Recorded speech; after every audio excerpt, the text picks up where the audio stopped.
Everybody today is to get dump Drake Maye. I will say this definitively. I would not sell a Drake Maye card right now. I think you will see them drop for the next month or two because people will overreact. But here's my thing. He's 23 going into his 24th year of living. You have the coach of the year, and you have the runner-up MVP who's a child. All right, we have a big show today. There's actually a lot of stuff happening. Tons of stuff happened over the weekend. A lot of stuff to discuss. Big show.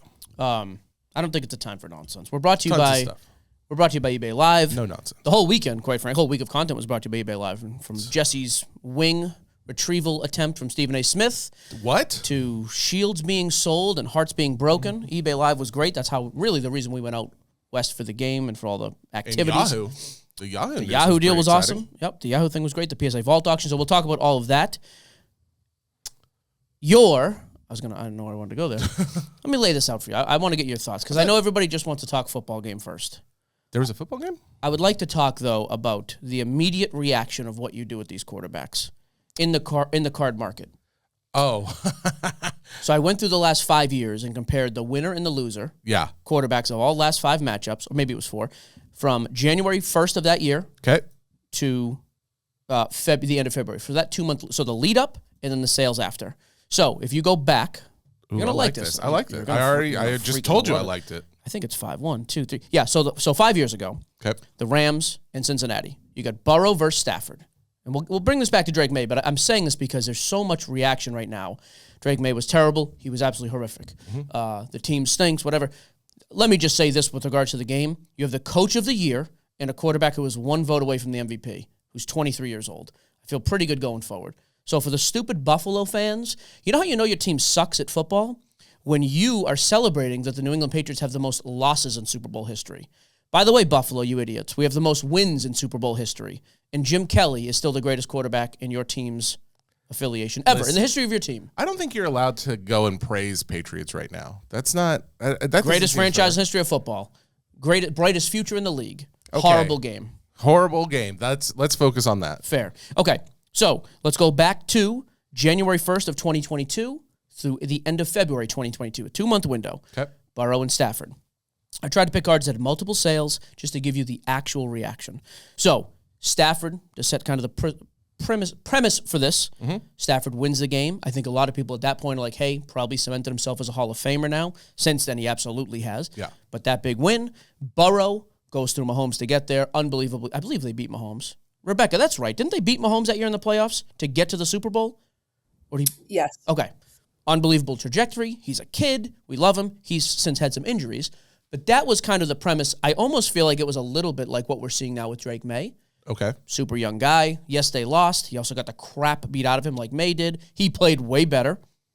What would you think the reaction was of those two players? I'm going to say Stafford went up. Okay. And Burrow... What are we saying? Are we saying immediate reactions? So good question. Again, just to set this was the premise for every matchup. Yes. What did they do in the lead up from January 1st of that year, so the month before the Super Bowl, through 3 weeks after?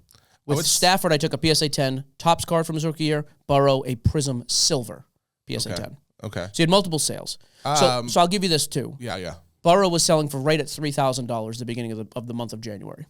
At the beginning of the month, though, his silver. Silver was about $3,000. You then go through this playoff run. You have multiple sales. The last 2 sales happening about a week and then 2 weeks after the Super Bowl. Okay. So I would say leading up to it, he ended up selling for, let's call it $3,750. That's what you think he ended. At the end of the Super Bowl's ended off. So here's the thing. The 3 sales after the game, $4,600 on the 11th, $3,900, $4,000. So up. Okay. 30% from the beginning of January, then for a losing quarterback. Yeah. Why? Because, hey, this is probably the next guy. Yes. Not seen anybody beat Mahomes in the playoffs except for the GOAT. And then he also kicked the crap out of him in the Super Bowl, so you're welcome. That was his second year because he was 2020 rookie? He was a 2020 rookie. So this was the 2022 season. The game took place in 2023. Oh, excuse me. Oh, so this is his second year. You're right. This was the 2021 season. Yeah. That then the game took place. So now the Stafford thing is interesting. Again, fewer sales on Stafford. January 13th, $200. January 21st, $290. We start seeing him peak out the week before at $400, $450. But then immediately after the Super Bowl, 369. I was going to say. 250, 250. That doesn't surprise me. Which is weird, though. That's a legacy game for that guy. Yeah, but nobody cares about him. They didn't care about him before. Which is wild. And also, you're right, though. I don't know, because, like, giving me no other details, because I don't remember how well Stafford actually performed. Let me tell you. Darnold did not perform well, and so I'm not expecting his pricing to go up at all. If anything, I'm going to expect it to do almost the exact same of what we're seeing with Burrow's QB rating was 100 in the game. 66 completion percentage, 1 touchdown, no picks, 263. Stafford rating of 90. 3 touchdowns, 2 interceptions, 283 yards. They both played. It was kind of a shootout, and Burrow had no offensive line. Okay. So there was your result there. The next Super Bowl. There's only. I'll go through this a little quick. Yeah. I don't want to slow you down. So Mahomes the next 2. He beats Jalen Hurts, then he beats Brock Purdy. This one is weird. So Mahomes and this stuff. So the one when he beats Hurts, you're talking 2023, the first couple months. His Prism PSA 10 Silver at the beginning of January 2023, doing about 3,800. Call it 4,000 because there's multiple sales. Okay. They win. So after the game, that thing jumps way up. Like that thing goes from, it does not jump way up. That's when the stuff started really coming down, though. Beginning of 2023, the market 2023 was already took a beating. Decline. Yep. Almost no movement. On the 11th, it sells for 40. Which you have no movement in 2023. That's a positive. That's what I mean. After that 3,800, so almost stale. Whereas Jalen Hurts, who actually played unbelievable in that game, Hurts had a great game. I think they went to overtime. Maybe not, but it was a very good game. Mm-hmm. And he played well. Like I have Jalen's stats, and again, this is a young guy. He came out in the same draft as Joe Burrow. Jalen Hurts in that Super Bowl, 27 of 38, 304 yards, 1 touchdown, plus he ran for a bunch of yards. Like, kid played pretty freaking good, had 103 quarterback rating. Yeah. You got beat by Mahomes. Like, that's probably supposed to happen. Hurts stuff is weird, though. Beginning of January, his Prism PSA 10 Silver, $800, $900. What do you think he did right after the Super Bowl? 800 before? No move at all. He peaked at 900 like the day before, but the week after, 810. Then after that, in the offseason, off. Everything under 750 almost the rest of the way. Yeah, that's the thing, though. We've talked about him, and it's kind of a well-known thing that he doesn't have as much love as a number of other quarterbacks, even if he does perform well. Which is crazy, because that time, unlike when they just beat the Chiefs and it was like, this defense is good and Saquon's on an MVP season, he played unbelievable in that game. Very little drop-off, though, which kind of makes sense. Burrow, very little drop. But Burrow actually went up. Young guys, super bright future, right? Yep. Those are the 2 most relatable guys to this season. Like, I'm going to get to that point. Let me just get to a couple more real quick. We only get 3 left. The year after that, he beats Purdy. Yeah. Now, in this Super Bowl, it gets weird for Mahomes. So this is now 2024. Mahomes stuff at this point, January of 2024, we start to see that same PSA 10 Silver. By the way, it's down almost $1,000 from a year before that. So when all he's done is go back-to-back Super Bowls. Yeah. So 3,400, 3,200. Okay. Almost $1,000 down. Wins the Super Bowl, though. And now you start having this mystique around Mahomes of, hey, like, especially after that one, he's coming for Brady. Yeah, he's young enough, like, he's going to be. It gets back to 4,000. That's about it. 4,200, 4,300. Not much more. So almost just back where he starts the whole freaking thing. Sure. But you're able to recover from the whole market. Yeah. It shows you how down the market was. Yeah. Guy wins an MVP and wins 2 Super Bowls, still little movement. Yeah. I would still say I view that as a pretty good positive, considering as how most people were still probably down compared to where they were in 2023. Agreed. Or beginning of it. Yep. Yeah. Okay. Purdy that year. So he comes in January 1st, silver, PSA 10 silver. Pricing dropped. So his stuff was doing 900, 982, 965, 900, $1,000 on the 1st of February. February 10th, the first sale after, I believe this was right after. Let me check the dates. February 10th, is that right? Oh, the game was the 11th, excuse me. So the game is the 11th. On the 10th, 935, day before. Okay. 935, 14th, and the 18th, what does it sell for? The week after. I'm going to say 800. 725, 723, and 735. Yeah. Bigger drop than the other 2. Yes, still super young. By the way, this is only his second year. But I don't think anybody was as hyped about Purdy. It was more like almost Jalen Hurts-like. This team is loaded. You know, weren't they hyped about Purdy at that time? Like, I think he had a pretty good game too. I feel like it was not the same level as Burrow. He was a little closer to Hurts, in my opinion. Yeah. Well, I think there was like still a lot of like I think it's just speculation about it because he was so young, and the fact that he's already at a Super Bowl, which is again I think this example of Purdy gives me strong Drake Maye vibes because I know Purdy played better, but I don't think he played an excellent game. I thought there was at least a few interceptions. I don't know. So no picks, 23 of 38, really? 250 yards, QB rating of 89, 1 touchdown, no interceptions. The only difference is that bad. Nobody thought of this guy as a great quarterback coming in. Yeah. Drake Maye was second. So, but again, almost. I think he's probably closer to Hurts than Burrow. I think Burrow and Burrow and Drake Maye to me going in were a little more similar. Okay. So then you've got two left. I'm trying to get through this. I don't want to be You're just fine. a stats guy. Last year is wild. Mahomes loses the Super Bowl to Jalen Hurts. You've heard of the Super Bowl. Seen the movie. This is January 1st, 2025. Mahomes this year, now the market's starting to come back strong. At this point, that card is now selling, the PSA 10 Mahomes, close to $5,000 in January, and then over $5,000 at the start of the month. Man. January of 2025, $5,200, $5,000, whatever. What do you think it sells for directly after they lose the Super Bowl? I don't think it dropped a ton. I'm going to say... Stop right there, because you're correct. Is it? Okay. I was going to say 51, so... Your mouth. Okay. Just kidding. No, you're dead on. Almost no drop because, again, he lost the Super Bowl, but the only negative coming away was he's now been blown out in a couple Super Bowls. It's kind of rough, but who cares? He's still a child, and he's been to 5 Super Bowls. Yes. Now, couple this with and we've talked about this, Jalen Hurts silver. By the way, the Jalen Hurts thing is unbelievable. Jalen Hurts, when he won his first Super Bowl, the silver card was almost $900. Goes to his second Super Bowl. The start of January last year, it's $400 now. Because let's just get rid of Jalen stuff. What do you think it sells for after the game? Peaked, by the way, at the game about $550. Oh, it did. Wait, so when you say peaked, you peaked up to that point? Yep. Okay. Actually, I thought he went up some afterward. I'm going to say 600. Yeah. Big sales the week of, 750, 725, 665. Ended the last sale of February that year at 650. 650, yeah. Okay. Pretty good. I mean, again, now you've got a super young guy. At least it makes sense, right? Like and he dominating win. He went back, He won, actually, No problem. He's actually down since then quite a bit because people have overlooked. So I say all that to say, well, what do we do now with this year's guys? Because these guys are fair. Like I said, I think Drake Maye is a very close comp to Joe Burrow. The time when Joe Burrow makes that run, now granted, he did not have the regular season Maye did. Maye was 1 vote shy of the MVP. Burrow, excellent regular season, though. And Burrow performed well in the playoffs leading up and beat Patrick Mahomes. Almost beat Stafford.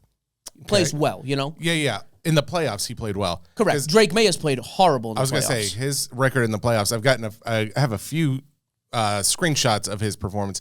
It is the worst worst playoff run of a quarterback who started at least 3 games in a single postseason since 2000. Also, the only guy to ever play all top 10 defenses, 3 of the 4 being top 5. The Denver game is a wash. No one's performing in that game. However, he was horrible against Houston and then got hot at the end, and yesterday was pathetic. So here's my question. Everybody today is dump Drake Maye. I will say this definitively. I would not sell a Drake Maye card right now. I think you will see them drop for the next month or two because people will overreact. But here's my thing. He's 23 going into his 24th year of living, not being in the NFL like Tom. You just won almost always the recipe for success in the NFL. Head coach and quarterback. Sure. You have the coach of the year, and you have the runner-up MVP who's a child. Now, I don't even know did phenomenal, obviously. Just won coach of the year. He did win coach of the year? He did. Wait, so the coach on the other team, on the Seahawks, he's also 38 years Mike. old. Yeah, phenomenal coach. Okay, I couldn't remember his last name. McDonald, maybe? Is it Mike McDonald, Rebecca? I think that's right. But either way. Is it old McDonald? I forget. Anyways. Yes, it is. Mike McDonald. So, but that being the case, like, I thought that guy was going to win. I didn't know that Vrabel ended up winning it. Because, I mean, granted, I think they both did a very good job of coaching and getting to where they were, except the fact that Mike McDonald actually won the Super Bowl. Well, it's a regular season award, so it's voted on before. And the Patriots won 4 games last year. They won 13 this year. Yes. So, again, I take, and I'm biased. I have a red, I don't have my socks on, but I'm a Pats fan. I have my Pats hat on, and even when I'm not wearing it. Pat's pants on. Pat's underpants. Yeah. Pat pants. I think the future is very bright, and I also look at it as a Pats fan saying, your offensive line cannot get worse. And I think they have, and I know they have enough money in the cap to go out and make some moves. I'm very optimistic next year. Okay, doesn't mean that they played pathetic yesterday. It doesn't cover that up at all. Totally pathetic. But if I have Drake Maye cards in my possession right now, people will not listen because we make emotional decisions. Just put them in a box and forget about them. So Drake Maye, PSA 10, Prism base is. I got the Prisms. I got both. Yeah, 251 was the last sold as of card ladder stats, which was yesterday. Red and orange. Hang on here. I don't have today. I didn't. So let me give you the little breakdown of the last matchup. These were selling for $250 on January 1st, January 2nd, to be honest. As of today. Ooh, I wonder if this sold. There was My Slabs had one listed for $202 or best offer. That makes sense. They're selling $2 to $225 right now. Okay. So he's down about, 10 to 15%. I think that probably comes down another 10%, by the way. I mean, he was as high as 340, or actually, I think there was one even 372 even in January 25th. So, like, end of January, he was up there. He is already coming down. He was coming down before this game even started because he was already at 285 as of the 7th. And, yeah, these were all sales from yesterday. So that was 251. So, yeah, if he's out now at 200 to 225. Yep. My thinking, though, is what if I don't have him, but I want to buy him? Give it a month. You think a month? This will not stop. It's going to go into the offseason with a horrific taste left in people's mouth. He played horrible. Yes, absolutely, yeah. There's also talk now of, is he really that good? The schedule. We're hearing more about the schedule. All fair. You play like that, you get to be beat up. My best advice, though, if you think he's great long-term like I do, I will be buying him on March 1st, April 1st, one of the two. We'll see what it does. If you have him, just forget about him. Even his silver, those cards were doing $1,500 the beginning of January. They got as high as almost $2,000. I don't think they broke it. Close to $2,000. As of today, $1,300 to $1,500.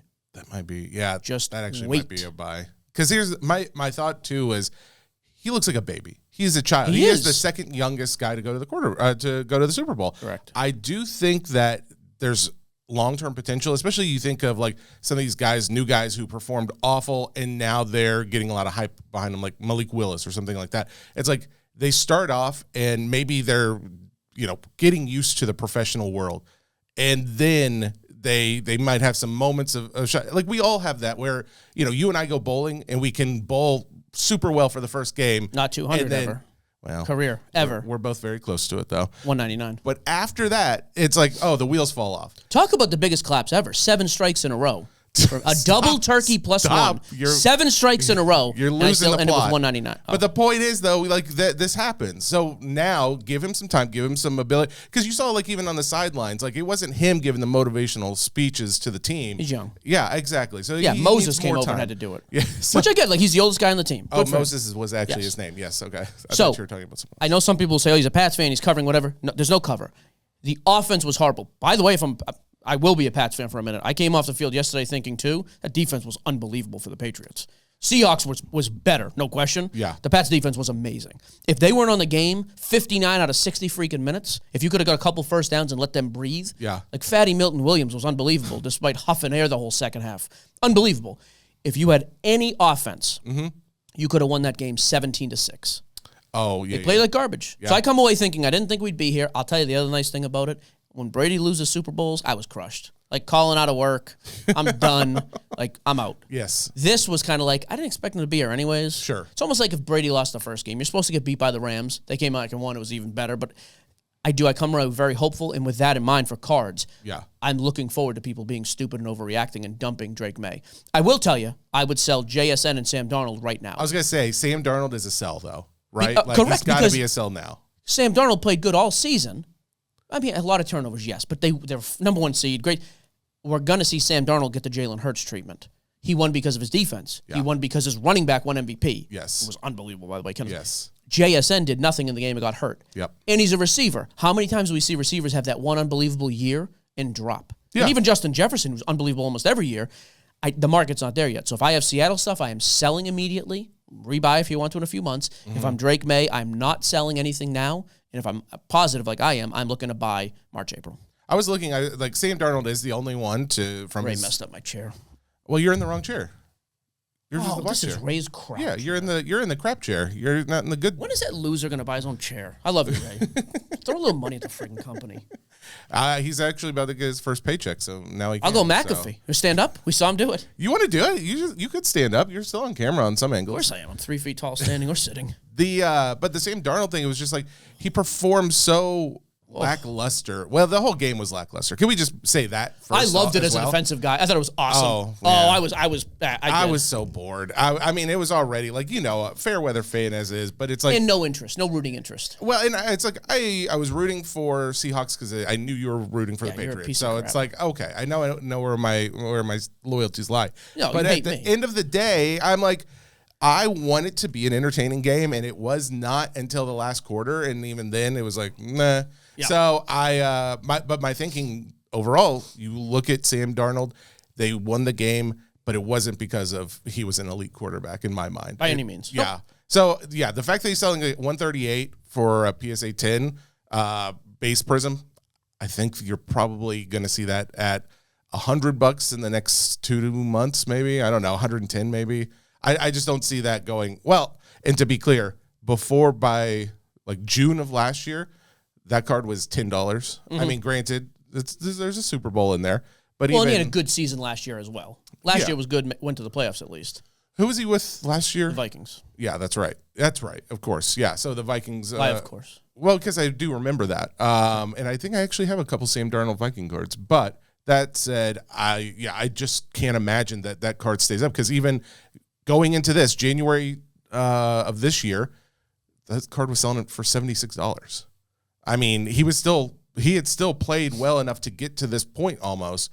And it was selling for $76. It doesn't make me think that we're going to see a long-term, because people don't know him. He got bounced around so much. There's no real loyalty to him. I just don't see him sticking around as far as value goes. I got to double check the stats. So I believe it's the lowest QBR or at least quarterback rating. I'm not sure about QBR for a Super Bowl winning quarterback since. That's why it's so brutal. It's like, we just go into 16, like 10 years. And both of your leaders on both teams were just like, okay. Yeah. Anyways, that was my thought on the game. What was your favorite commercial? I didn't watch hardly any because I was like in the middle. I'd like go and run with Theo. She tried to keep him busy during the play. By the way, anytime I'd react to something, like the Pats making a bad play, I'd like yell, I'd get upset. Yeah. He'd just start running around in circles like cheering. He's a Seahawks fan. I woke him up a few times last night out of spite. 3 a.m, just throw something at him. Nope, mute that monitor. He might have a new show, by the way, Little Bear. He was watching that very intently before I left the house today. So this morning. Okay. Yeah. Okay. Well, yeah, I don't know. I was hoping for something more exciting on the commercial side. I did like the Jurassic Park one. So the Duncan. Rebecca. Oh, the Duncan. I figured, the Pretty Duncan good. One you would have liked. Rebecca, do you have a favorite commercial?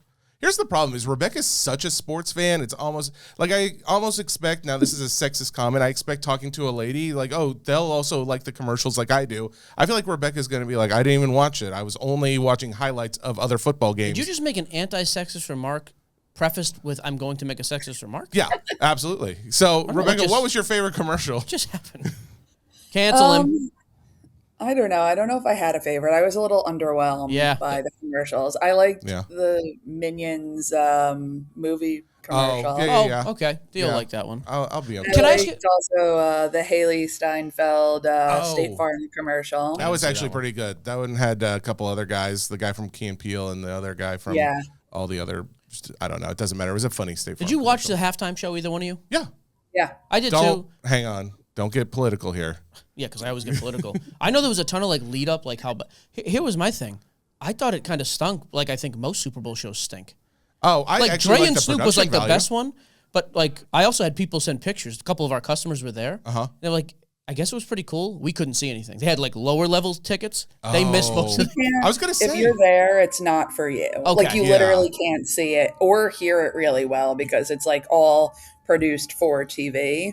So like I was there for the J-Lo Shakira and I was so excited to be there, and then you don't get to experience it really. Yeah. Those sirens are Frank's nightmare right there. I can tell. I don't know. I also think people are stupid. Who cares about a freaking halftime? I will say, I didn't understand any of it. I thought there was. I didn't know he had Just so you know, it's Spanish. I understand that. I didn't know he had no songs in English. Well, I was like, I guess he's doing good. They're all dancing and having a great time. Like fantastic. I thought the same. I was like, there's surely they'll put like one of these songs in it. There's going to be an English one. And I was like, I don't listen to a ton of Bad Bunny. I think he's a funny person. I've never heard a song. By the way, though, I think most halftime shows stink. Dre and Snoop was awesome. That's why it stands out. Like that show was great. Before and after that, like I don't even remember what they were. They were so unmemorable. Is that the one with Eminem too? Yeah, M50. Like that was awesome. That was good. But aside from that, well, here's the thing. Like Rebecca said, for the production, like for the doing it for TV, I actually thought the production value was cool because they would cut away to like pre-filmed clips and stuff. That's kind of cool. But the audio stunk for the TV. I could barely hear him like at home. I also think if you're gonna do any performance, it has to be like, that's why I was shocked about Dre and Snoop years ago. Like rap in general, I always find to be super underwhelming live, or like even like a live performance being aired. Yeah, like usually you need like big vocals. Like Lady Gaga's thing last night, she crushes vocals. Like that stood out to me. And Hannah loves Ricky Martin. So when Ricky Martin came how on, old Sam is was that? very excited. Oh, yeah. She saw him in concert when she was a kid, apparently. You're going to want to put a squash on that quickly. That dude Ricky Martin, it looked like he is still as old as he was when he was popular. I know. Seriously. That's exactly what I said to her. I was like, dear Lord, that guy's keeping it real. All right, how old do you guys think he is? I'm going to say 51. You just looked it up, didn't you? You're like older. You're like 55. Man, he looks like late 40s. I'd say, just since we're guessing, 53. I'm going to be in the middle. 54. Oh, 54 and 55. Dude, Nice. Okay. Well, I'll tell you this. I would love to see more of good football than better halftime shows. That's all I care. I want both. I mean, if I'm gonna watch the Super Bowl, I want to see a better game. That's fair. Radio Row. Oh yeah, let's talk about the trip. The Joe and Jesse. That was awesome. The Joe Jesse takeover of Radio Row. You did great too. You did very little. I stayed out of the way. I let you guys shine your element. I think you both did. It is funny how you don't love that aspect of it. Like you are very good behind the mic, like this situation, or if you're doing a live where there's not like a ton of people around you. Put me in a bubble in the middle of people. Sure. Yeah. But like in situations like that, I have a theory. I think it's because it's like I don't mind embarrassing myself 9 times out of 10. You are a little OCD where it's like you like things clean. You're fastidious, I think would be the word, where it's like you like things a certain way and you can't control that situation. I also don't like wasted wit. My remarks are made to, when people listen, they laugh. When they're just made in a vacuum, you get a bunch of, and that place was full of like loser agents and PR people. None of these people are going to laugh at my jokes. Yeah. I'm done. Vince Wilfork was the high for me. I know there were bigger names there. I love Vince Wilfork, one of my favorite athletes. Video he was. So Rebecca, I videotaped some of that. Because they released a part of it. Okay. Where we thought he was going to blow us off. No, you didn't. I never saw that video. Well, there's a video on our socials of Vince, like the lead up with me and you making fun of Jeremy. Oh, really? Because Jeremy was literally just standing next. I did that on your phone. Did you post it? That got released by somebody. Somebody did. Your phone. AI did it. That was the thrill for me. He was super nice. Yeah, I one of my favorite athletes. Okay. So. The McAfee walking around Live there was cool too. McAfee puts on a freaking show. What's crazy is I don't like it. You're just walking around, and I think I'm supposed to be like in awe, and I was to some extent, but it was like once you see like Trevor Lawrence and McCaffrey Ryan, and Warner, like it's just like all around you at all times. It's like, oh, okay, well then this is just the thing now. Like we need a booth next year though. Oh, there were so really many empty anyways. Like yeah. I do want to get on top of getting a booth and then just like some high end stuff. Like, hey, come over. Like Portnoy was there. I would have liked to have seen Portnoy. Yeah, because you like ripped a pack of cards with David Adams. Yeah, Rip Spanini won, pulls a Michael Penix, which has got to be worth some good money. He's like, that's just crap, and just gave it away. I was like, that's pretty cool. Did he really? Yeah. I mean, he's worth like $800 million or whatever, so good for him. Yeah. So Gary V thing was cool. We got that'll be content. Where are we putting that out? That's in this show, right? No, that's going to be video. Okay, cool. It's being worked on right now, so it'll be its own video on our YouTube. That was a good conversation. Mike got involved pretty heavily in that one. I had. You guys started talking inserts, and he literally named like 4 inserts. You go, yeah. And I was like, Jesse's I didn't, not in a bad way. But I was like. You jumped in right away. As soon as he went to sports. As soon as I saw the ghost look, I was like, I'm in here. Because he made reference to, he called them PSGs. He made reference to old school PMGs. I was like, I'm getting he said there. PSGs? Oh, he screwed something up on there. Okay. My biggest takeaway, though, this was not even a plug. The National was there. Oh, I know. Shane, who works. Yeah. I think he's their PR guy. Yeah. By the way, that's new with Joe and the new guys who have taken over, Joe Drellick and the crew. Yeah. Like, good for them. They had AJ Dillon there as their ambassador. That was really cool. And they talked to every athlete under the sun about the card show, the National. Phenomenal. Like, those are the type of things to me that we would never have seen before. Doing squats while ripping packs with You didn't even squat. You were just bent down. That's a squat for me, baby. I didn't know if you were getting up. I had Joe ready to go. I was like, hey, if he goes down, because Joe easily... Just fill in. They'll never know the difference. So I thought that was great. Gary was... By the way, I saw Gary at the Fanatics party the next day. Oh, yeah. I was told we can't talk about this or do press or anything, and then I see Jeff Wilson, these other guys posting pictures, so we're going to talk about it. Red carpet entry. Oh, okay. We walked around it because we're not that popular. I mean, dude, the amount of... So I'll just mention the people who people posted about, so I can't get in trouble. Robert Kraft was there, Machine Gun Kelly, Kevin Costner... Did you see any of them? Like we were within feet of all of them. Oh. I didn't talk to any of them because it's not my. Yeah, man, if I had known there was going to be a party, I would have maybe tried to stay an extra day. We were there for literally 30 minutes. Was it Friday or Saturday? Saturday afternoon. That's what I mean. You would have stayed for 2 extra days, really. Yeah. Those things are also cool. Card Vault was breaking on the red carpet, by the way, and then having guys come over. I've got a note about Card Vault as well. In that setting, by the way, they were phenomenal. Yeah. Chris can run that setting better than anybody else in the hobby. Costa? Yeah. Chris, in the presence of celebs and doing that was perfect. I'll tell you who else I got to give some, the kids would say give flowers. I'm going to say I have to give props to. Yeah. Kyle, King of the Cards, was like the mic man on the red carpet. Also perfect. Like Fanatics or whoever. That guy's getting a lot of play. Like, dude, he was on those ESPN two guys doing upper deck stuff. They absolutely should be. In that setting, talking about the hobby with celebs, that is the perfect. I don't think there's anybody better in the space than those two. I think he's very, he gives off the vibe of very confident in being able to do that. Well, he's tall. All you tall losers have confidence. This confidence. Yeah. Who'd you say? Oh yeah, you were talking about Chris Costa, the whole Card Vault thing. Did you know? I think that's their 12th location. Yep, and they're opening another one in San Francisco. That is going to be the chain, because I don't think. I mean, there's a few stores out there like Nash Cards. They've got like at least 3 locations. There's a few others that have a few, but 12. I've never heard of a card shop having 12 locations. It will not be the chain of the hobby. It will be the chain of people not in the hobby. Yes. Who come in, though. Yeah, is my thought. It will be, but then if that's your only option, it'll also be. Oh. But the thing is, they're only setting up at the most popular location. Granted, I don't know if Martha's Vineyard, I think there's one there. I doubt there's another card shop other than that one. There's a card shop on Martha's Vineyard? I'm pretty sure that's where one of them is. Rebecca, fact check that. Yeah, double check me. Maybe I'm wrong. Here's the reason, though. Again, good and bad. For me to go in, I don't care about a Card Vault. Like, it's cool to see. I'm not going to go in there and dig through dollar box. It's not set up for someone like me or most of us in the hobby. Yeah. But being next to a ballpark, I think Sheps and Mojo, by the way, and I put Nate's place on this. Those are the 3 greatest shops in the world to me. Shops I will go into. I don't think any of those 3 would do as good as the Card Vault locations where Card Vaults are, though. Like, guys come because guys are walking out of a stadium, and the point is, we've never seen a card. I want to get my kid something. I don't know what to get. Yeah. Now I see a crazy marketed brand with Tom Brady's name on it. I at least feel like, okay, I'm buying from a big box store.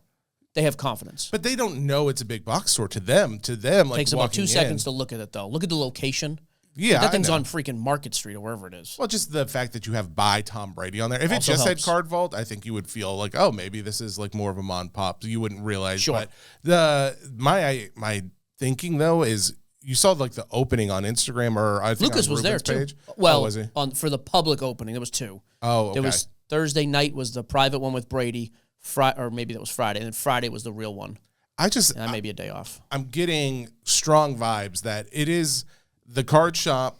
Or the Card Vault by Tom Brady, which of course Tom Brady is invested in, but it's feeling much more the Card Vault by Tom Brady and Fanatics, because it seems like all the Fanatics people are at all of these, like Ruben and all of the people that, like Emma Roberts was there, who is very much like involved in all of the Fanatics ripping and all that stuff, and then you've got the Kendall Jenner, you've got Logan Paul, all the names that we keep seeing pop up in card-related things that are not necessarily card people to begin with. Yeah. They keep popping up at all of them. So it's like... Not all, though. Just to be clear, if you look at the rest... Quite a few. The reason this one, though, this was 2 blocks from the Fanatics party. Everybody was there anyways. Oh, okay. I think this was everybody's in town for the Super Bowl. But I mean, I think Card Vault is perfect for that. Card Vault is going to be the store that bridges the gap from sports fans to come into the hobby. The rest of the stores, the Grand Slams, the Sheps, the Mojos, those are the guys. For people in the hobby, we're spending a ton of our time and money there. And there's plenty of crossover, but I do think they're great. Oh, hang on here. Rebecca's back. Oh, no Card Vault in Martha's Vineyard, but the closest is Gillette. Like they have Boston. Yeah.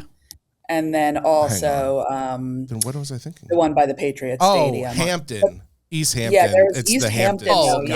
Not Martha's Vineyard. Yep. It's another island of rich people, so Are the Hamptons an island? I always thought it was. I don't know. I just thought it was. Well, it's part of Long Island, so it's so technically an island. Hank Med. What was the name of that show? Hank Med? Remember? Hank Med. He did the Concierge Doctor. He had the show on USA Network. Where characters are welcome?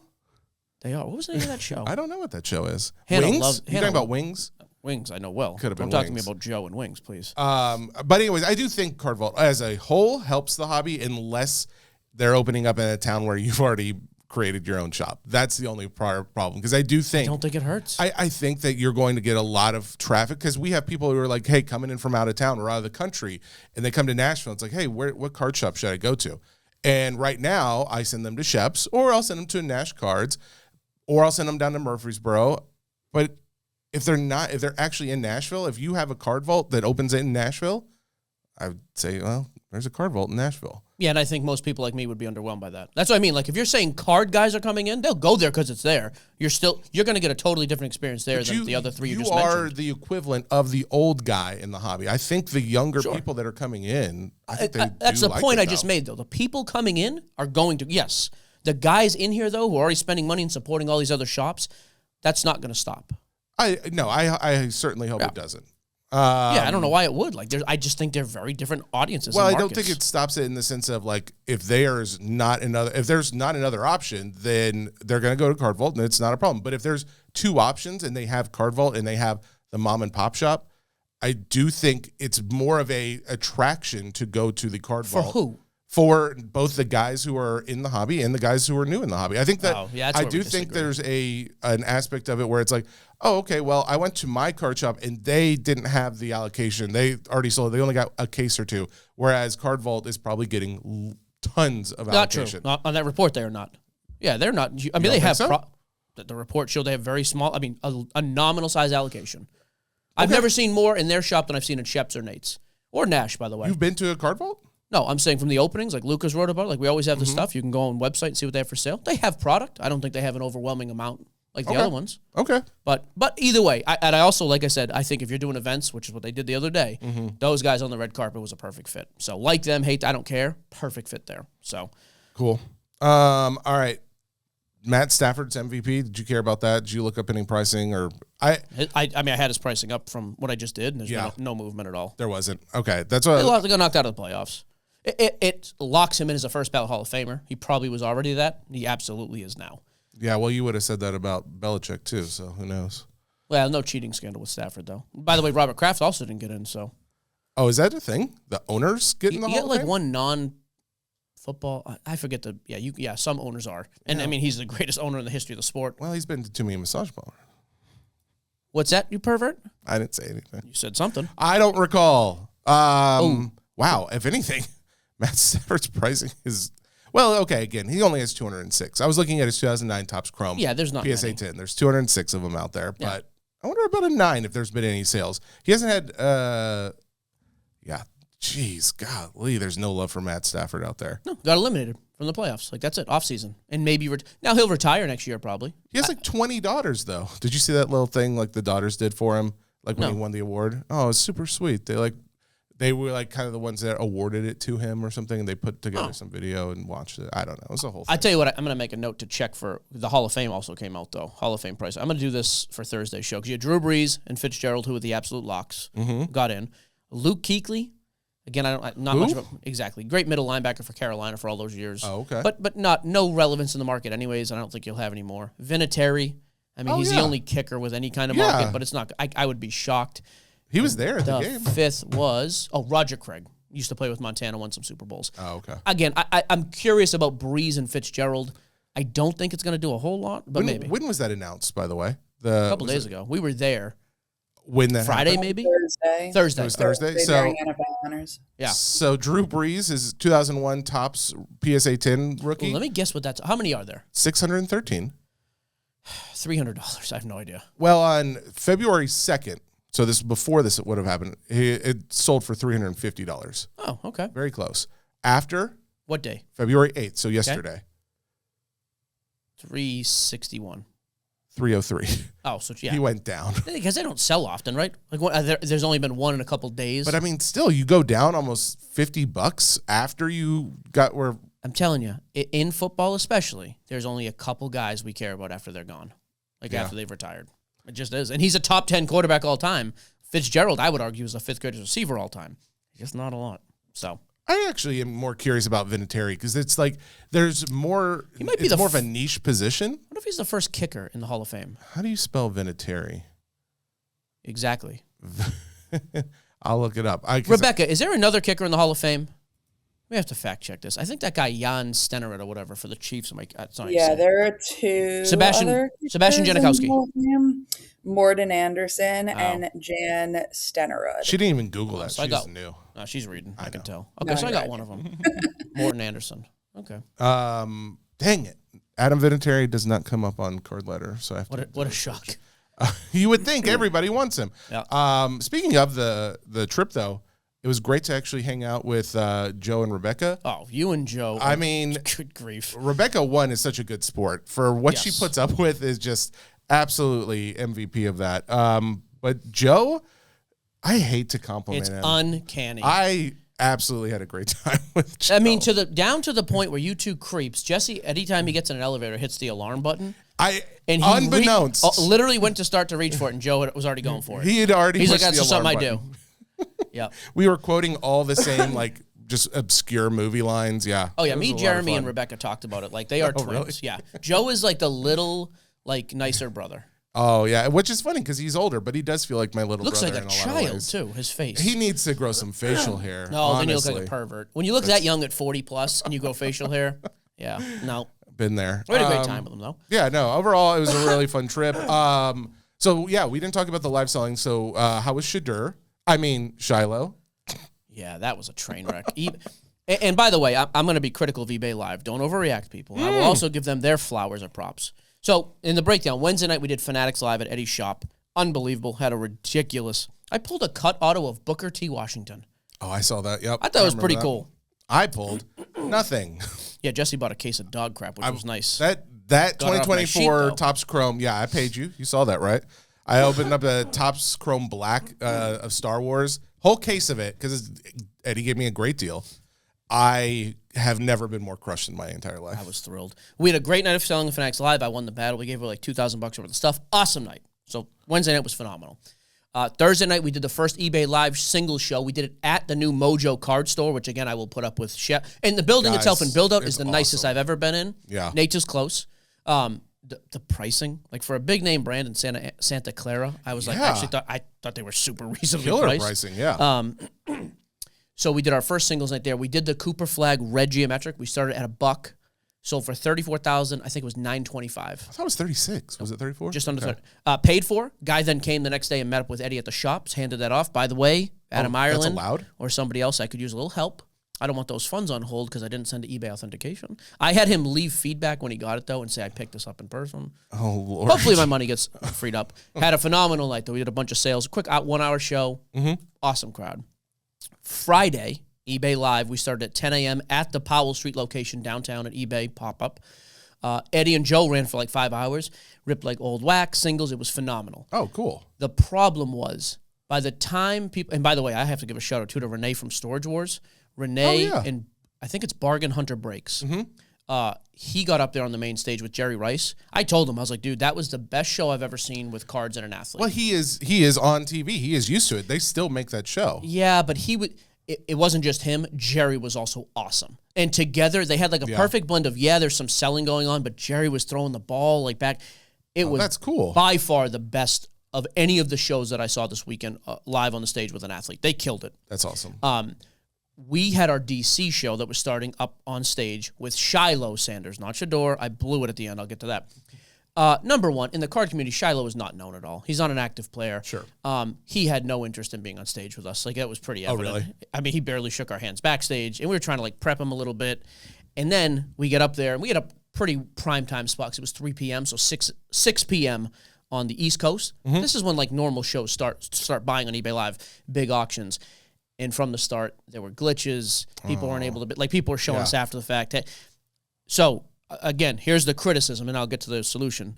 eBay knows. Like, the internet... And then the internet, by the way, after that totally dropped out. We had $400,000 worth of inventory to sell. We got through 108. Oh, wow. And we were getting murdered on some cards that we don't even own. So there comes a point... The consumers were winning, though. Winner for them. Oh, 1,000%. The Brady Shield sold for $20,100. Just another reason to go on there because you're going to get some deals, it sounds like. The closest direct comp, this one is Brady Steve McNair, first ever Game Used Shield.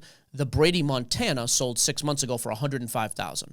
Okay. I think, obviously, Montana is a much more and greater quarterback than McNair. But McNair's MVP season, and it's Brady's first. Yeah. My thinking is this is 50 to 70,000. And I would have bid. I said openly too. I did not bid. I wasn't going to shill it up. I would have paid 45,000 happily. Guys were telling me after the fact, couldn't bid. So I was like, okay. And then we moved from the main stage back to just our boutique setup. Yeah. Things were going well, and then we literally had to shut the stream off. So we got absolutely crushed. Now, there's the criticism. Here is why we work with eBay, and this is the total shill and the corporate talk, and you creeps online can just post your comments and go back to your basements. Before we even officially finished the stream, Ian and the crew were like, hey, backstop, whatever, we will make this right. Oh, cool. Like, there was no discussion. It was just like, we'll figure it out this week when the dust settles. So it's a win-win for everybody. The people it who really got was great about, deals, correct. and the people who were selling got their... And DC Sports 87, not 87, DC Sports when they were in San Francisco. No 87 on the logo out there. Oh, really? Yeah, we forgot. Oh. But me and Tori were like, hey, we'll figure it out. We'll make it right. Like, yeah.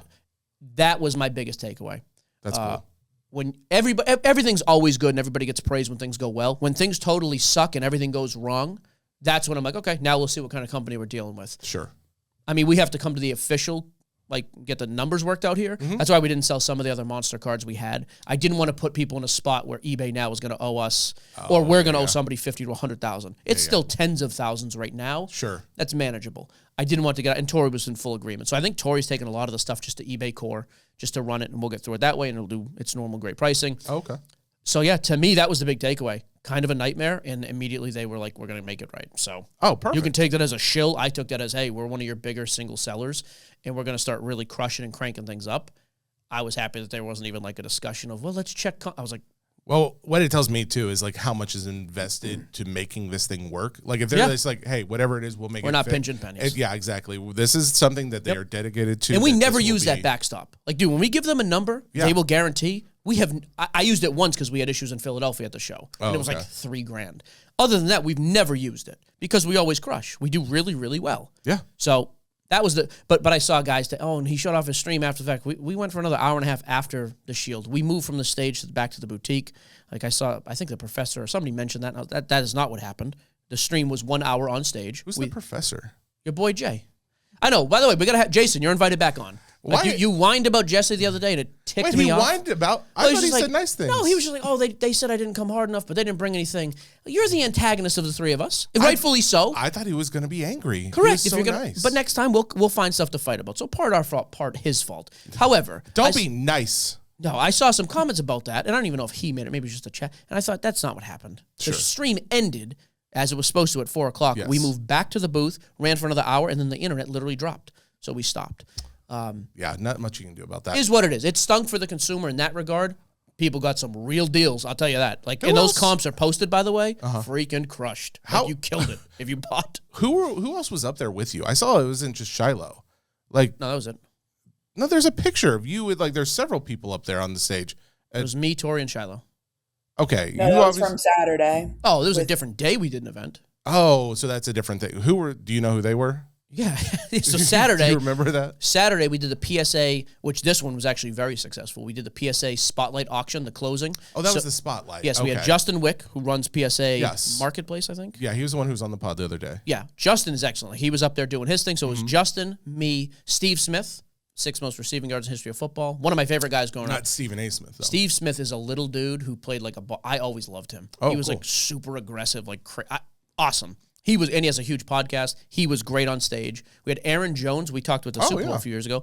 I think Aaron's almost a little shy, but the nicest guy. Oh, I like that. And then we had Antonio Pierce, who was a linebacker for the 07 Giants. So there was a good connection with a lot of them. They were good. We literally were just talking about what was ending, and that tech ran pretty smooth that day, so that was good. Oh, good. Quick shout out again. A lot of praise this episode. Do you remember Brian from Black and... yes, from Black Tie or Black, and Gold. And right. I think they changed the name to Triple Diamond, maybe. I got to get the name. I think it's back to Black and Gold. Or maybe it was Triple Diamond, now it's Black and Gold. Starts with a TH, his last name or something? Yes. Yeah. I don't remember his last name either. I feel bad. So Brian was new when he started on CSL with us years ago. Oh, yeah. He's getting bigger. Yeah. I talked to Brian. They have 30 employees. I think they are the #1 streamer on eBay Live. They're massive. Oh, they're #1 on eBay Live? Dude, they are unbelievable. It was actually, they didn't work with us at all. There's no affiliation. It was pretty cool to be like, cool. Oh, yeah, I was here, and now I'm Yeah, Like I didn't wild. realize he was just getting started when he started on CSL, though. I think they'd been doing a little bit, but they were very, very small. Now they got like a shop. They're looking at all the, like it was, and so he had just pulled for his customer a gold vinyl Aaron Jones. He's like, hey, I know they don't do the autos. What do you think? I asked Aaron to sign it. The most gracious. He signed it, put a nice little, I think he put his number inscription, super gentle with the card. It was very, very cool event. Cool. So I will say AJ Dillon asked me to inscribe his card. Talked about wings on his card as well. There's a lot of wing talk at that show. I haven't had, you know what's sad? I haven't even had a wing in like weeks. Got to fix that. That's a real problem. Get those wings. So, yeah, I mean, good and bad. The Cooper flag killed. Obviously, the major auction with DC Sports 87 was rough because of the tech, but will be made right, and we're going to have some more events coming up here soon with them. Nice. You know who I got to meet that was actually kind of cool? His name is Tyler, I think. He goes by Vukum. You know the watch guy on TikTok? Oh, you've talked about him. I think he's going to come on here at some point. I hope. Oh, really? Talking about watches? Just talk about the market, different things. Because they're a massive seller on eBay Live, but and they're like 10 years younger than us or 15 years younger. They have the hustle I think I had 15 years ago. Pretty cool to see him and Mitch, Tyler and Mitch. Yeah, they run a pretty ridiculously like enthusiastic, wild show. And the people selling or buying watches in a live setting for tens of thousands of dollars is insane.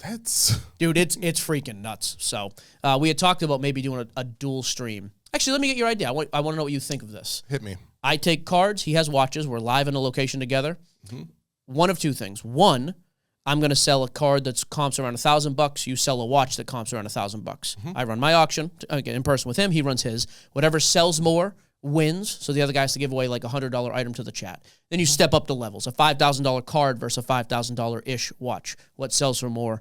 I thought about that little battle style. You don't seem impressed. That's okay. I just thought I was going to be involved, but I'm not. So I want you there. He has his Mitch. I want you there. Well, that's the thing. I can't afford to bring you up there.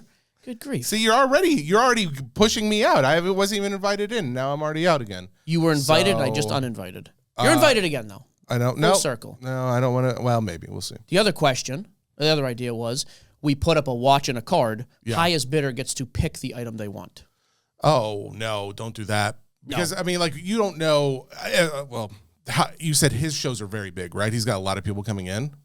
Our shows are probably pretty close. Like, our big promoted shows at DC have 1,000 people. So, I mean, they're pretty. Oh, okay. I would say they're pretty. Yeah, that's true, though. If it's on his channel, probably more of a watch crowd. Absolutely. My channel.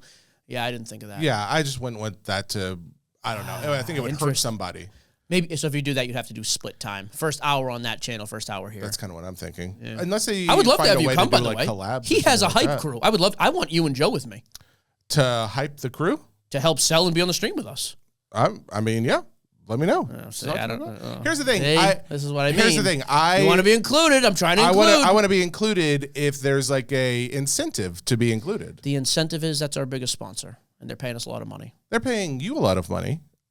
They pay us. They're the biggest sponsor of the show as well. You get half that money. Yeah, but they're a sponsor of the show. They're the biggest sponsor of our show. I mean, are they not? I think it's a tie. I think it's pretty close. Who's the other? I'm sorry, I'm stupid. Who's the other sponsor of the show that pays that much? These are private conversations, but that's what my point is. You have a lot of deals with them. I do not. So that's where it's like you going out to these shows. I'm happy for you. I didn't get paid to go out there. You got paid to go out there. And to do this show. I did not get paid to go out there, just to be clear. You didn't get paid anything for those shows, those auctions that you did? No. The company gets a small, which we waived because the DC thing was such a disaster. I haven't told Tori that. And even if we did, that would go to the HSI company, which you own a percentage of. Yeah. Yeah, but that's my point. So that's where it's like, if he has people going out on those things, I'm sure they're not doing it just for free. So it's like, yeah, if you want to throw me a bone, then yeah, I'd come out there. Okay. That's how these things work. You know, like you get a benefit, so other people should get a benefit if they're helping you, type of thing. Okay. All right. I don't think I'm talking crazy here. There was something I wanted to talk about, but I don't think we have time or I haven't done enough research on it. Now, I mean, this is something I would like to say. It's going to be weeks. You're going overseas. Yeah. At least tease it. Luber put out a new manifesto. We do not have time for 800 pages. It's like 140 pages, I think he said, something like that. I have not read it. It's called The Blind Boxification of Everything, which honestly, I've been thinking this for a while because you have like soap, you have like glue. I don't know. Everything is like doing this blind box where obviously if you're not familiar with this, you're probably not that familiar with the hobby, but you get something, it's going to be a version of like these Labubus. They sold different ones. Some of them were more popular or rare, and you don't know which one you're going to get, so you open the box and you get some version of that. It's the same thing like that, though? It's the same thing with cards. Yeah, I mean, like different, like they're serializing and or putting some kind of scarcity around all kinds of things, whether it's like Campbell's soup with Pokemon on them. Granted, that's not blind box. You can see it out there, but it's a different method of selling things that people won't care about, or they probably shouldn't be caring about in a few years. Or it's just becoming to the point where it's like everything is like that, and it's like, who cares? Like, if everything is a blind box, then nothing is that rare anymore because everything's rare. I don't know. I agree with that. I haven't actually read any of it other than just a couple little highlight points. So I would like to actually go through it. And like we said, it is very long, so I have not had an opportunity to do it. But it is out there if anybody wants to check it out in the meantime. I'm going to move the whole by the way, 100 comments in an hour and a half on this post. I'm going to move this to Thursday's show because I asked what people are buying right after this. Like, baseball's not here yet. Basketball's almost halfway. NFL's obviously done. Ton of reaction. I will do that on Thursday then. Because that's a lot. Yeah, if there's a lot of them, then... Yeah, between that and the Hall of Fame pricing is half a show. In regards to Thursday, too, Jesse has gone for at least, is it 5? So... Thursday, Monday, Thursday, Monday, Thursday? Yeah. I mean, you'll hear from me because after Saturday's London card show, I will do a piece. I'll just have to send it over because it'll just be either me and or me doing interviews. We can play and react to it on here. If you want to, sure. I want you can do whatever you want with it once you have it. But I mean, that's what I'll end up sending that over for next week's episodes. But yeah, traveling the UK and Ireland over the next couple of weeks, going to the London card show this coming Saturday. 2 weeks from then, going to the Dublin card show with the Soccer Card United guys. From what I've heard is especially the Soccer Card United, the Dublin show is so massive. Like last year it was massive. Like I think that was a big thing that I noticed was it was just so crammed that they've now even added another floor and it's still maxed out. I think they've far in advance sold out. Good. But again, they only have that show like once a year. If I'm them, Dublin one's only an annual show? Yeah. If I'm them, I cannot believe you're only doing once a year. What about London? Is that annual? No, they do that 4 times a year, I believe. Yeah. Yeah, London card show. There's a lot more card shows in UK than there are in Dublin, or in Ireland. But I will be checking those out. I'll also be going to a card shop while I'm in. Actually, I'm going to go to the SCU guys open their own shop. In Dublin? Yes, in Dublin. It's the Atlantic card shop. I'll have to double check that. I feel bad because, they're not sponsoring it or anything. So, Dublin card shop. Still be nice to get the name right. Yeah, I guess. I do like them. Let me see. Soccer Cards United. It's Atlantic Collectibles. Atlantic Collectibles in Dublin.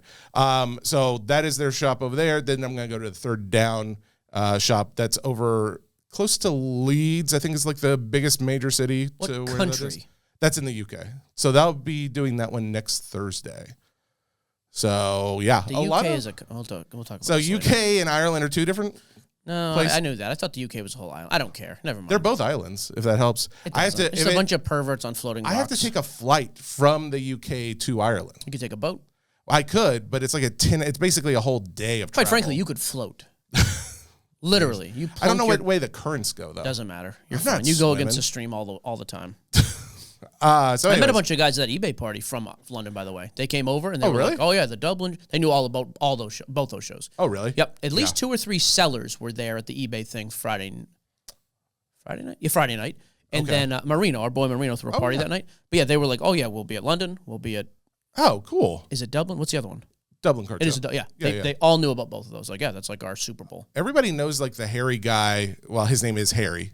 Harry, who runs the London card show. The Razor guy? A lot of guys. Oh, speaking of, I think didn't I see something in the chat like the Harry's wants to come back for more promotion? I believe all I saw was we didn't do enough. We didn't do enough, but they also wanted to continue to do. I don't cut that check, Harry. Listen, now I've actually used their razors, and I can say unequivocally that it is a very good razor, especially for the. I can equivocally say they're a good razor. Not unequivocally. So, anyways, a lot of foreign card content coming. What I'm very curious about is just differences, like similarities and differences. The biggest difference so far, everyone keeps telling me, "Oh, are you gonna have like warm beer when you go to UK?" Is that a thing? Didn't I ask you if you had heard that? Okay, I must have been someone else. I had asked a couple people like, hey, I don't like cold beer. Well, yeah, you're not a big beer guy, but like a lot of guys in the U.S. have said like, oh yeah, they like their beer warm or something. I'm like, what? That's just urine. And I talked to, it's not far from it. I talked about that on some other pod. I can't remember now. I thought it was here, but anyways, they reached out and they're like, what are you talking about? We like our beer colds. That's not a thing. Oh. So that's already a myth that we're busting. We're going to find other mythbusters while we're doing this. So it'll be cool. In addition to the English people I met there, I also met a finance crew. Oh. Well, they're like investors. What do? They do options. And there's a lot of leverage talk. Guy's name was Dan. I was actually thinking to myself, Jesse would be great at this table. I love Dan and the two other guys I forget. Interesting. Shoot. What do you like? Were they there just for fun, or I don't know what they were doing there. Ran into them at the after party thing on Friday, and I don't know how we got started. But Dan is a listener. I don't think the other two guys are yet. Okay, they should. They will be now. As soon as they hear their names not mentioned, they're going to be in. I got Dan's name right. That's what I was concerned with. Dan was very kind. Yeah, but I was like, oh, these are like Jesse. These are Jesse people. I love Jesse. That might not be Series 7. I don't know. I'm thinking about buying some options. I don't know options of what or in what, but I'm doing it. Don't do it. I'm in. Here's the thing. You will lose your shirt. No, they told me you can't lose. They said it's 100% guaranteed. Can't lose. By the way, I will say the last week, looking at what happened in the market and in Bitcoin and stuff like that, I don't know if last week was the best time for any auctions in the card market, especially for high value cards, because Bitcoin got crushed, right? Bitcoin got crushed. The market got crushed in a lot of ways. AI, like people that were involved in the tech sector of things, which is where I think a lot of money transfers over to the card community, that sector got hit really hard. So I don't know. There on some of the cards that didn't do as much. Also, Super Bowl. You got some whales traveling. That's true too. Yeah. So that's very possible. I was actually kind of like hopeful for this week and the following weeks after this first kind of like, we see a comeback, a little bounce back after that last. I'm hopeful for my Sunday night show on eBay. I'll have this Sunday then. Baby doll. I'll tell you what I'm hopeful and also irritated about with Topps again too. And I like Topps. Like I love Topps. They go out of their way to help us with a lot of things. Yeah. We've got to get this release thing ironed out. Oh. Like, dude, we have Series 1 Wednesday. We have Museum Thursday. Yeah. We have, what else? Gilded is coming out. Pristine. Everything is like week after week. Yeah. The timing is brutal. Also with those, 2 different years. Series 1 is 2026. The other ones are still 2025. Oh. Like, I don't understand it. You're really hampering what guys can spend. That's my thinking. Yeah. That's overall my overall I don't issue. Know. I know there's I'm sure there is a reason. I've never heard it vocalized. So if somebody from Fanatics Topps wants to talk about it, like Mahan, you're more than welcome anytime to talk about it. I have to, I don't know how you can see that calendar and not be critical, though. It really makes people chew. Oh, Rebecca? I was just going to say, the year thing is so confusing to me as I try to match up my pictures. And I'm like, wait, they're coming out back-to-back weeks, and one's 2025 and one's 2026. Yeah. And again, for people in the hobby, I think, we know what it is. But for anybody not, or even like Rebecca, been around it for months now, a year now, you see that, you're like, well, wait a minute, but I want this rookie, or I'm trying to get that rookie. And then Bowman's going to come out with a prospect. I don't even know what these kids... I just think we got to start... And by the way, I do think there needs to be some more marketing ahead of time with these things. Oh. Like, what is coming out? Yeah. What differentiates this product from the other 4 coming out in a 9 business day period? We got to be better. We that has to be better. Well, Fanatics is not, and Topps is not a fly-by-night company where it's like, oh, we're just going to like do this as we get it, and we're just going to not worry about it. But sometimes it feels like that in a sense where it's like, it doesn't give a rhyme or reason of why we're doing things like that. And it's okay if you have your own reason, but indicate, like, if there could be some indication of like, hey, we know that this is a thing and we're doing it on purpose. Sure, even acknowledgement. Yeah. Just like, because especially, dude, football picks up in April. Like we already have basketball now. We have football. We have baseball's at full tilt. Like I'm hoping some of this gets ironed out, because if not, you put a collector in a position to choose, like, well, do you want this or that?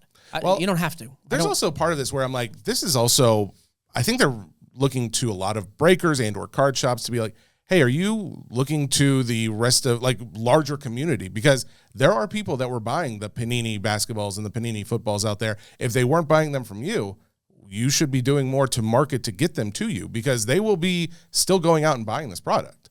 And I think there's probably an aspect of where they don't necessarily disagree with, maybe there's some things they could fix, but I do think they want you to try and, as the breaker, pull in more customers that weren't necessarily in there. Then don't release basketball the same week as a major baseball release.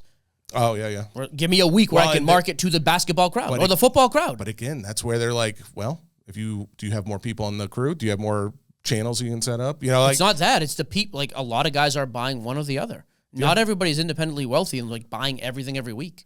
No, I know that, but it's just like if the majority, it's a detriment to. If you have two different products coming out at the same time that you could break both of, but it's like you're one person, you can't do that. So it's like if you have more channels or more people breaking for you, and that's where it's like I like that I can do a lot of this stuff solo. But there's probably going to be a day where that won't be the case. And for sports guys, I think that's more and more already the case where they can't do question. that. It's been the case for a year. Yeah, they're looking more to people that are looking to expand themselves into bigger businesses. Yeah.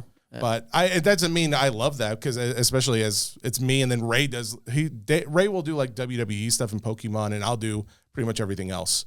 But even there, it's tough because like if you're not live. Yeah. Like, you have 6 days between shows sometimes probably, or whatever. I mean, I don't know if, like, you and I, like, the fact that we do these shows and, like, we love the products and we talk about them a lot, I think that's one of the benefits. It helps us to be able to even get product. I don't know if, all things considered, we would necessarily have that allocation if we didn't do these other things. Of course not. So it's like, yeah. But, I mean, you see it even in your room. If me and Eddie take 3 days off, the 4th day is a slow show. Sure. Guys absolutely. want to buy. Speaking of, tomorrow, Tuesday, I'm doing The Collector. I've got a 3-case break. The new thing. It's the new thing. The one last week. It will be it's with a week away. No, it was a week, Wednesday when it came out. So we're still within the first week of release. I am doing a 3-case break, and it'll be my last break for the next 2 weeks. I'll be jumping in on like the third down guys while I'm over there and doing some other stuff. But on the Hobby Nonsense channel on Fanatics Live, it's my last one. I have discounted all the spots because I'm like, this is like, it's not cheap because it's a triple nicer product and it's 3 cases. So I discounted everything. So it's very incentivizing to get in. I think it is. I'm thinking about it. It's less valuable to me, but more valuable to you, the consumer. Is it a good product? You've seen it for a week now? Yeah. I mean, so far everything seems very high quality that the cards have been pulled. It's low pop. So yeah, overall, I think it's a premium product. When does the product come out that you bash? That's what I'm looking for. I've bashed. I've bashed, baby. I bashed on Golden. Pixar Gold. I mean, not Golden, but Leaf is becoming more and more of a problem. Pop Century. I just got solicited for Pop Century today. Yeah, I got solicited, and I honestly whatever. Don't know if I'm going to buy any. It's expensive again. It's crazy expensive. And it doesn't sell. Yeah, that's another one. We used to love that. Dude, me and Eddie would rip 10 cases out a year. I don't think we're touching it. It's so hard because it's like there's not... They put out so much of it. The value is crap. They are hurting their own cards. Dude, when you can win a hit draft in a break, land a #1 spot, and you get the #1 card and you get crushed, not good. No, agreed. So that's too bad. So that was kind of a fun mix-up. There are fun things coming out, but that is that's what I've got going on. You've got your stuff on Sunday. Are you? Yeah, we're live every else? day. Yeah, every day. We'll be live every day of the week. So by the way, being in Eddie's shop, that was actually pretty cool. It's an unbelievable That's spot. An awesome spot. He's only there for like 2 more months. But here's the thing. If you guys have never met Eddie, he is the nicest person. Oh, yeah. Dude, he was like shuttling people around. Yeah, like going out of his way. Yeah, like set up the whole food and all that. I got to throw him some money for that, too. He was great. I have a pink shirt that says SCN. Yeah, he got a pink hat. I like the new shirts. I do, too. He did a good job on them, actually. I got a lot of compliments, so. Yeah. We do have a little mailbag if you want to hit that. Yeah, let me hit a few more. Yeah, because the breaking schedule for us, Eddie's live tonight. I'm live tomorrow. So tomorrow we're going to start just discounting stuff to get moving. I've been off for a couple weeks and have not been breaking. We got a bunch of midnight basketball. We have a bunch of drafts still. I still have Museum from last week.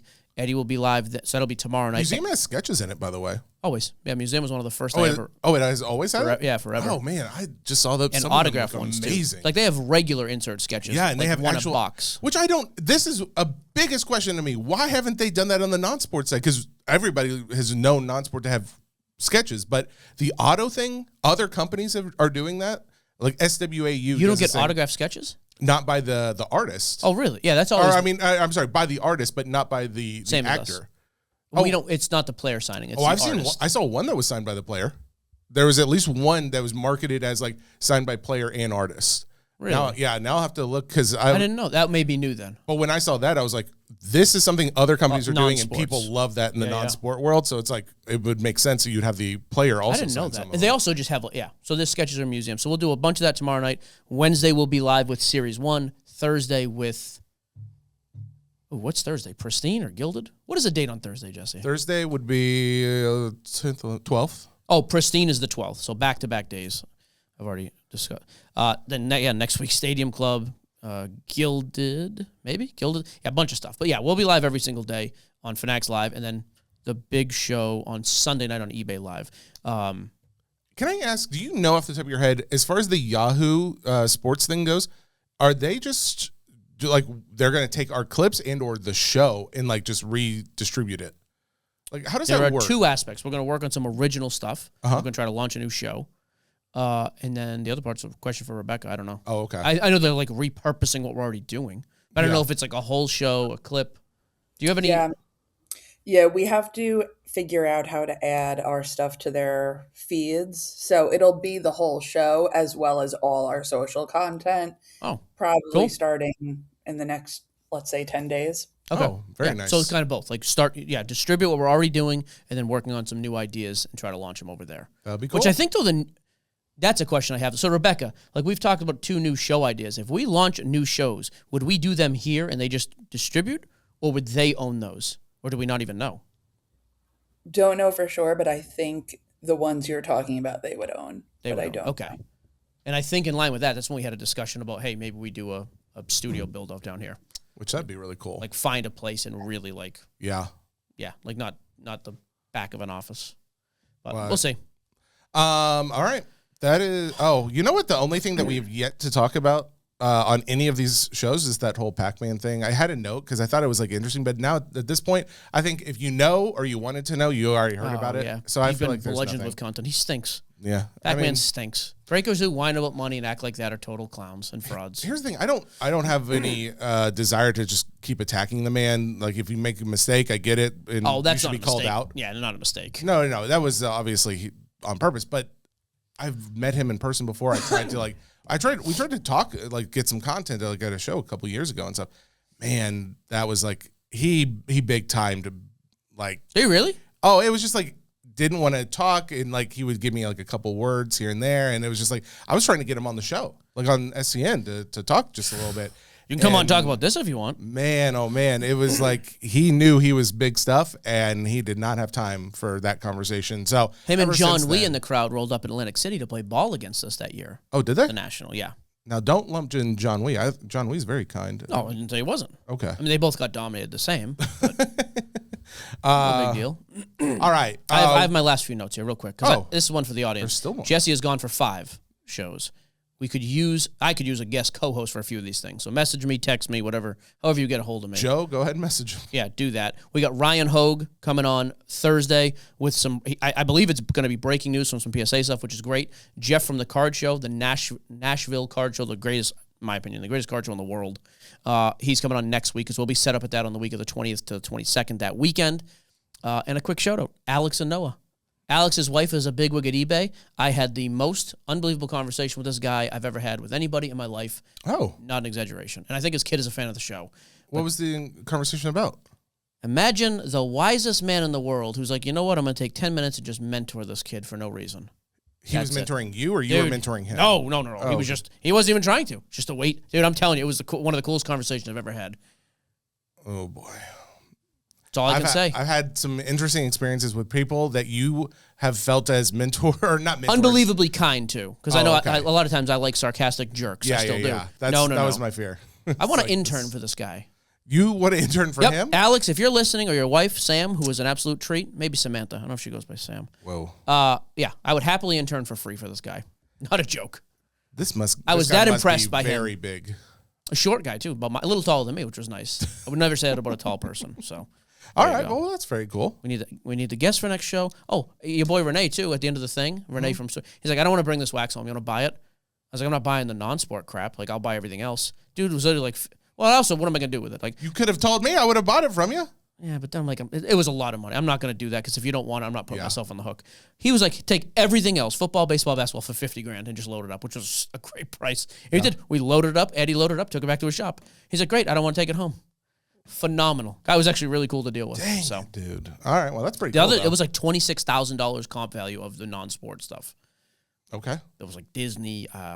There was some weird stuff. There was Disney in there? God. There was definitely some Disney. Stop talking to me about it. It's making me sad. If you were there, maybe. But it didn't make sense to take a risk. Plus, it wasn't allocation price. It's not like you were going to take it and Then I was like, I don't even know if Jesse will want this at these prices because I'm not cutting deals if I'm putting up 75 grand. Sure. So all good. No but worries. he was super chill to deal with. That was actually really cool. Every time I've talked to him, it's always been a pleasure. He's very kind. Yeah, we got to get him back on here too. Well, if he comes back on, I want to talk to him like a normal person, though. Like last time he came on, it was very much like it felt like a business thing, or like a promotion. I don't know if he knew the vibe of what we were getting into. He remembers insulting the hat, and then I went after him afterwards. We joked about that. Oh, really? Yeah. So I like him. He laughed about it. That's By funny. the way, I got last one, and I'll stop being positive. I'm sorry. Next Thursday, all I'm doing is tearing people apart. I called Blez a donkey on here in jest, and it didn't sit well with some people because they were getting Gronk and we weren't.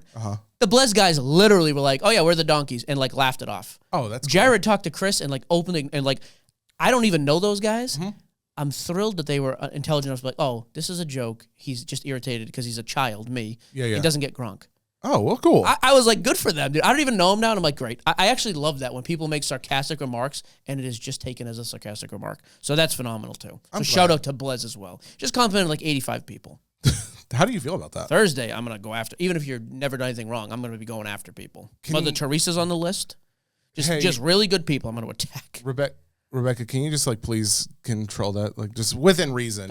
Seriously. And we're having another sponsor on, and you're ready for an attack. Yeah, exactly. Who's the new what's a sponsor? PSA. She's talking about. I'm good with Ryan. Oh God. All right. Well, Mailbag time. Ray Rodriguez, how much do you believe in the Pats going into next season? What additions need to be made to make another run? O-line, period. If they did nothing but improve the O-line, I'm thrilled. You have the head coach, you have the quarterback, you have the salary cap, and your defense is fine. Christian Gonzalez proved that he's an absolute star in the freaking league. He played phenomenal. You need offensive line protection. That's it. Perfect. Cole Benz, what percentage of an increase do you want to see before you sell sealed wax? And is it different if you're holding one box versus one case? It's tough. There's some stuff like is going to be kind of like Series 1, for example.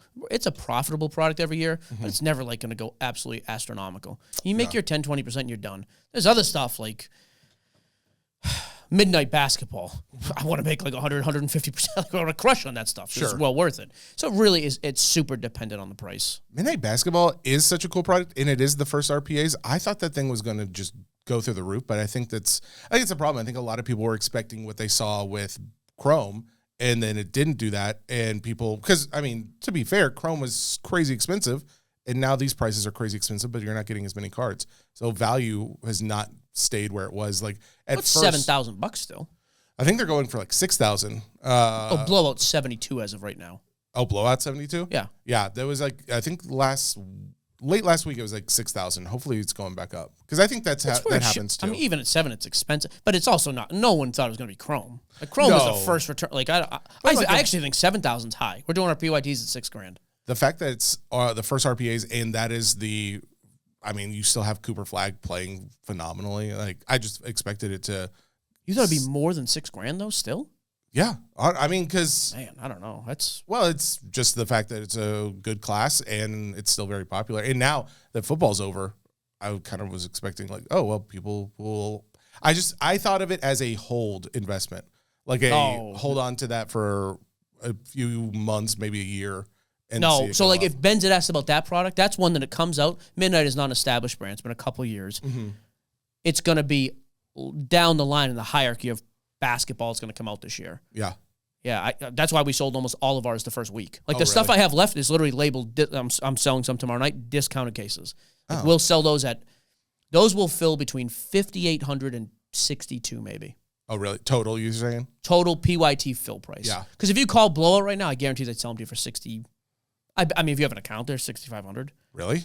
Yeah, like it's come down. But it's still super expensive. Like it's still a lot of money. So I don't. Dude, me and Eddie's buddy just sold the Cooper Flagg RPA to 5 on DC Sports. It sold for like $28,000 and got paid for. Wait, what are you talking?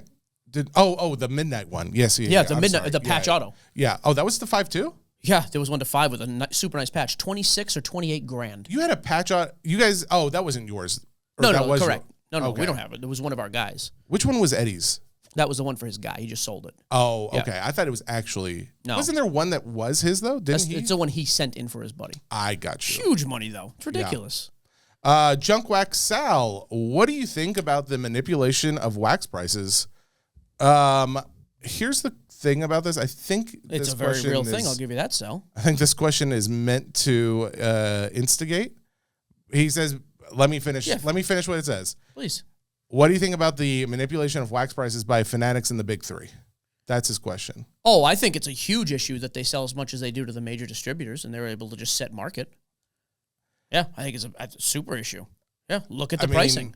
I mean, to set pricing, that would say, like, Fanatics is telling them what to sell it at, though? Is that what you're saying? No, I'm thinking they get a ton of product, as those reports indicated. Yep.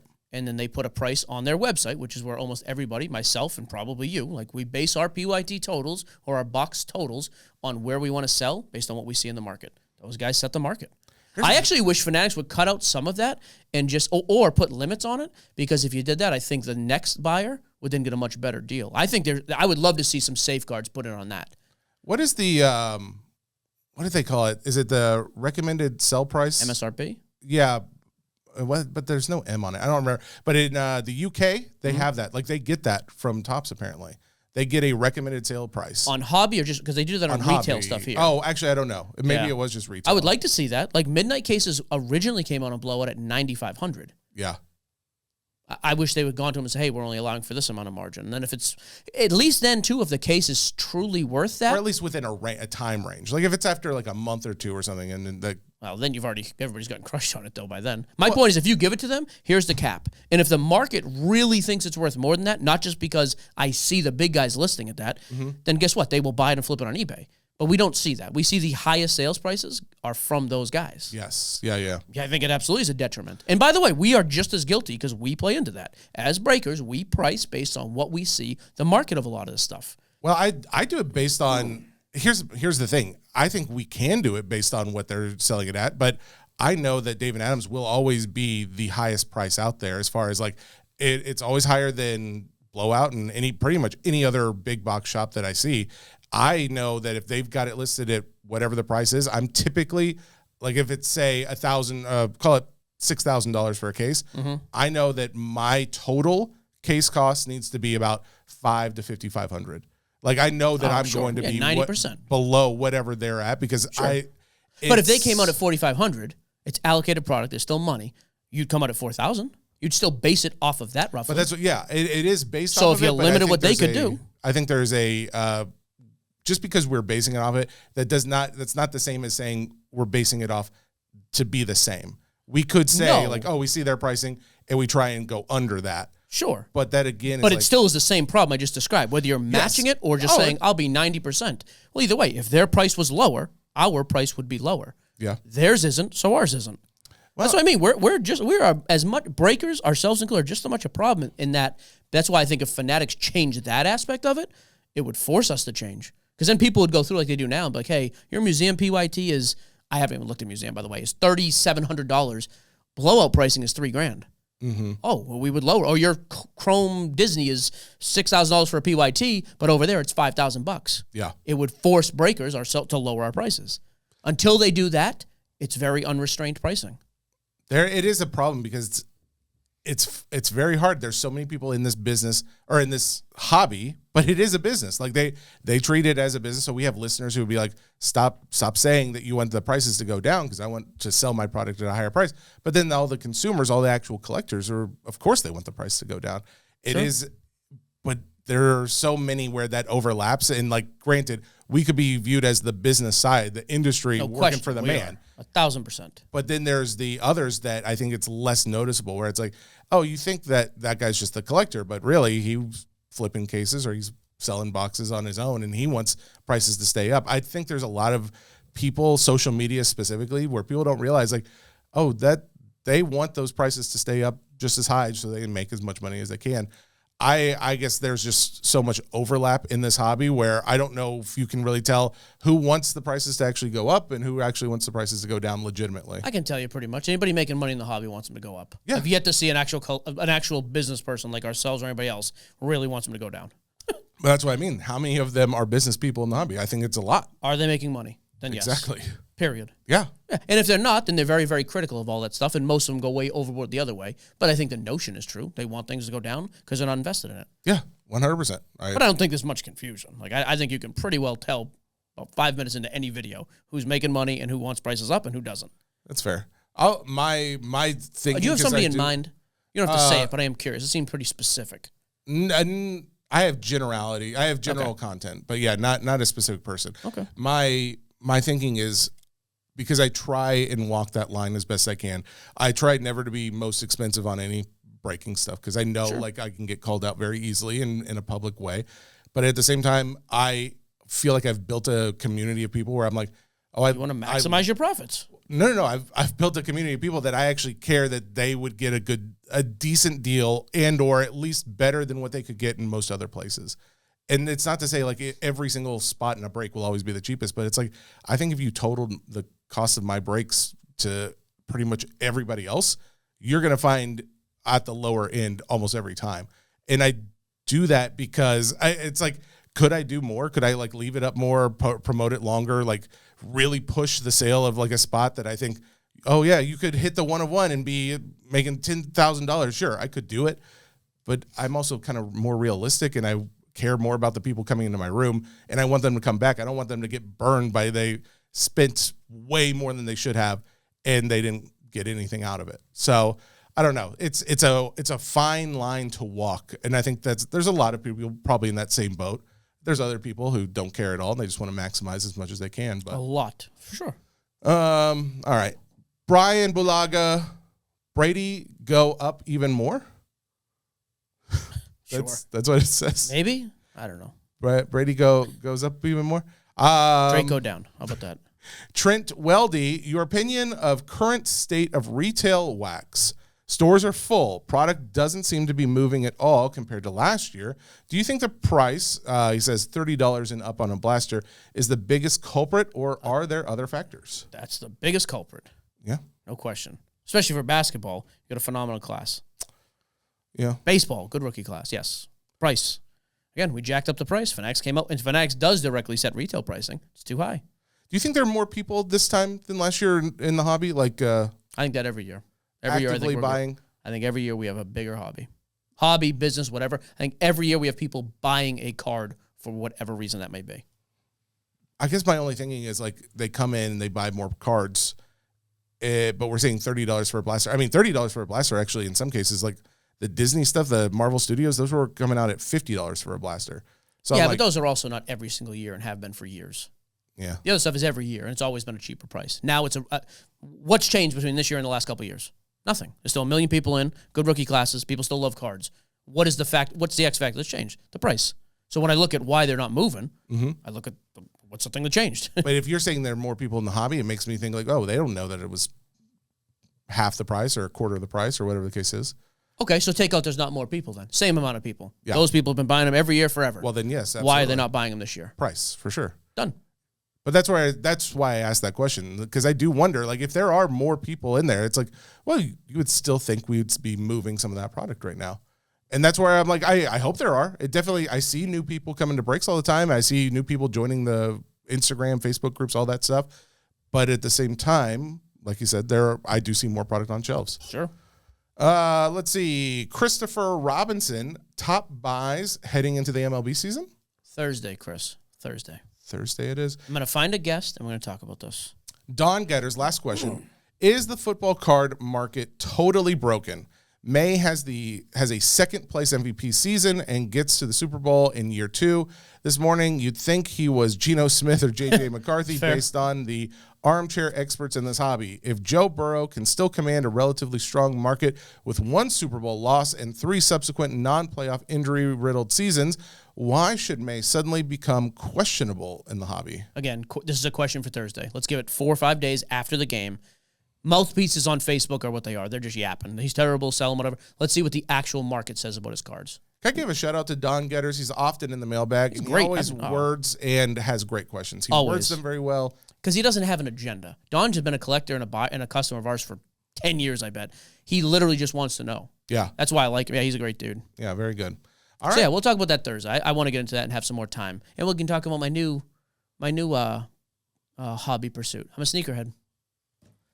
Well, bought that'll 2 pairs. be fun. Bought 2 pairs the other day. Did you really buy sneakers? I did. I bought a pair of MJs. That's how Michael Jordans. And I bought a pair of Kobe's. I wanted one living, one dead guy's shoes. So Like to collect or to wear? No, I'm wearing them. Okay, I was gonna say I'm a sneakerhead. The sneaker community is Lucas Mass is dead a right now. sneakerhead. So that's cool. Yeah. Saw pictures. Ridiculous. Oh, the guy's got an awesome collection of a lot of things. I'm a sneakerhead. You missed my cousin Justin. Met up with him in San Francisco. He lives right around the corner from the eBay thing. Did you know that? I knew he was kind of close. Reached out to him on social. It was perfect. Got to hang out with him a little bit. How's he your cousin? He is my mom's brother's son. Probably my closest cousin growing up. Oh, really? Like me and him, his sister's he is. I don't remember any stories about this guy. Well, it's been 25 years. He is 2 years older than me, or 2 grades. He's a little less than 2 years. And his sister is, I think, 1 or 2 grades younger than me. I was kind of in the middle of those two. Oh, okay. So what did you guys do? Hung out at the shop. He came in, walked around, got to see it. That was pretty cool. So, yeah. Okay. Did you guys do anything else, like piggyback rides or?